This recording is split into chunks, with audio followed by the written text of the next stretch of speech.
Come again? Phantom Limb, he was here! I don't know how, I don't know why, but this is why. He was plotting something. Yeah, we better get out of here. He might come back. No, he won't. He's going here. Where is here? Here is there.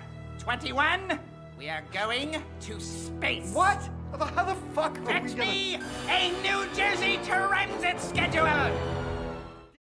All This and Gargantua-2 is a special that debuted between seasons 5 and 6. It first aired on January 19th, 2015, and was written by Jackson Public and Doc Hammer. In it, JJ hosts a grand opening for the Gargantua-2 space station and casino, while the Revenge Society plots a heist of it and the Sovereign eliminates members of the Council of 13.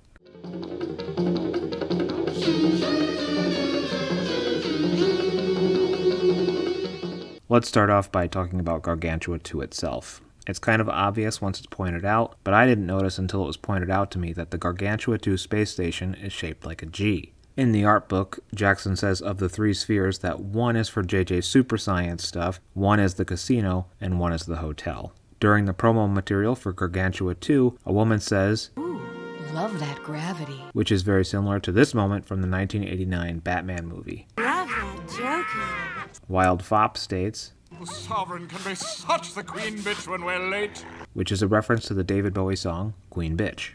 Hunter Gathers says of the Sovereign that the big talking head is burning down the house, which is a brilliant line that perfectly describes the situation while referencing the Talking Head song Burning Down the House. When Hank sits on the shoulders of the robot and asks, Who run Bartertown? Hank runs Bartertown. is of course a reference to Your Guide to the Ventureverse 14. Wow, what an honor. Dr. Venture suggests that his brother can ride Dean around like Master Blaster. Master Blaster is a character from Mad Max Beyond Thunderdome, and I'll totally be talking about him again in like 50 episodes. As guests first arrive to Gargantua-2, JJ says, Smiles, everyone! Smiles! which is a reference to the TV show Fantasy Island. Smiles, everyone, smiles. The investors are given names for the first time in this episode. Geishes, Skyrim, Leaps. These are 3 of the 4 names of the lesser winds in Greek mythology. Lesser because they're not north, south, east, or west, but rather northeast, southwest, and northwest. This leaves behind the southeast wind, which may be Killinger. If you're confused by all of this, so am I. This episode has an epilogue which at the time of its original airing was only available to view on AdultSwim.com. Today it's readily available on HBO Max or via a quick YouTube search. The plaque that adorns the JJ Memorial is modeled after the plaque that similarly adorns both the Pioneer 10 and Pioneer 11 spacecrafts. And finally, the song that everyone sings at the funeral is by the Crash Test Dummies. And there is no way to say the name of that song without sounding like an idiot.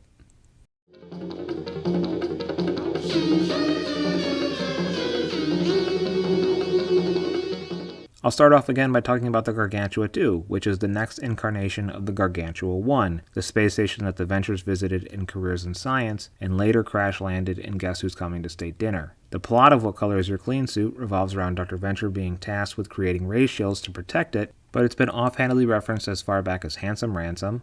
Sure, he'd love to help you there, Rust, but the chairman's out of town this whole week. Well, didn't he leave a forwarding number? Nah, he's like way out of town. He's building his Gargantua-2 up there in the, what do you call it, the stratosphere. And again in Bright Lightstein City. 300 miles above the Earth, Dr. Jonas Venture Jr. is hard at work on his Gargantua-2 space station. His life hangs by a thin oxygen tube, manufactured by a recently acquired subsidiary of Impossible Industries. And again in The Silent Partners. Is Jonas here? Sorry, bad news, gentlemen. Jonas is gone. He's up there. Oh, jeez. I'm sorry, man. No, we didn't know. Well, oh, no, he's not dead. He's up on his space station thingy. Left me here to keep the museum open. After Hank questions Billy about why he gets to go to Gargantua-2, Billy reminds him that he's operated on his testicles and reattached his father's arm, calling back Season 1's Are You There, God It's Me, Dean, and Season 2's Victor Echo November. In this episode, Rose refers to Billy as her little water baby, calling back a line from Tag Sale You're It. I was born with way too much cerebrospinal fluid, which may account for my tremendous IQ. My mother calls me her little water baby.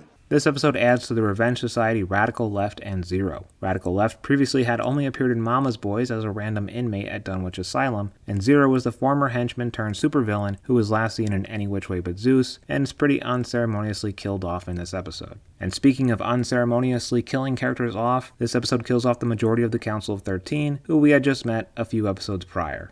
The Monarch realizes Phantom Limb has been squatting in his home because he finds a Wusthof calling back a scene and hate floats. You have to feel the heft to really appreciate it. Shopkeeper, the lady would like to inspect the Wustofs. The Monarch and 21 use the same rocket and same spacesuits that the Ventures used to visit Gargantua-1 way back in Careers in Science. General Tracer is found floating through space after he launched himself there at the end of Operation Prom. Also, he's now a Hulk. Also, he's now dead. Also, JJ's dead. Also, the investors are dead. Also, the Sovereign's dead. Holy shit, this episode's a bloodbath.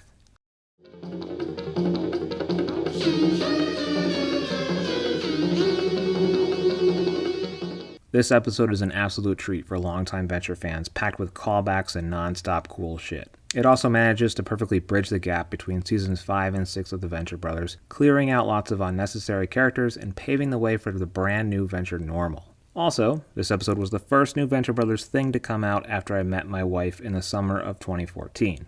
I still remember finding out about the special and watching the trailer in her bed in her old apartment. It was shortly after decided that we needed to get to work on watching every single episode together so she'd be ready by the time the special came out. 2 things happened after that confound me to this day. First, she somehow didn't love the Venture Brothers, and second, she somehow still liked me enough to watch every single episode and continue to stick around. Even though she wasn't completely sold, introducing the people in my life to the Venture Brothers has been one of my greatest joys in relation to this show. Roommates, friends, ex-girlfriends, they've all been pitched on this show, and I've had a pretty great success rate. I love sharing this show with other people, and I love the Venture Brothers. As always, thank you for watching, and go Team Venture! Tune in next week for Hostile Makeover. If you dug this video, share it with a friend, and if there was some huge glaring thing that I missed in this video, follow me on Instagram at Ventureverse Guide to see these videos a week early and offer your input before I upload the final product.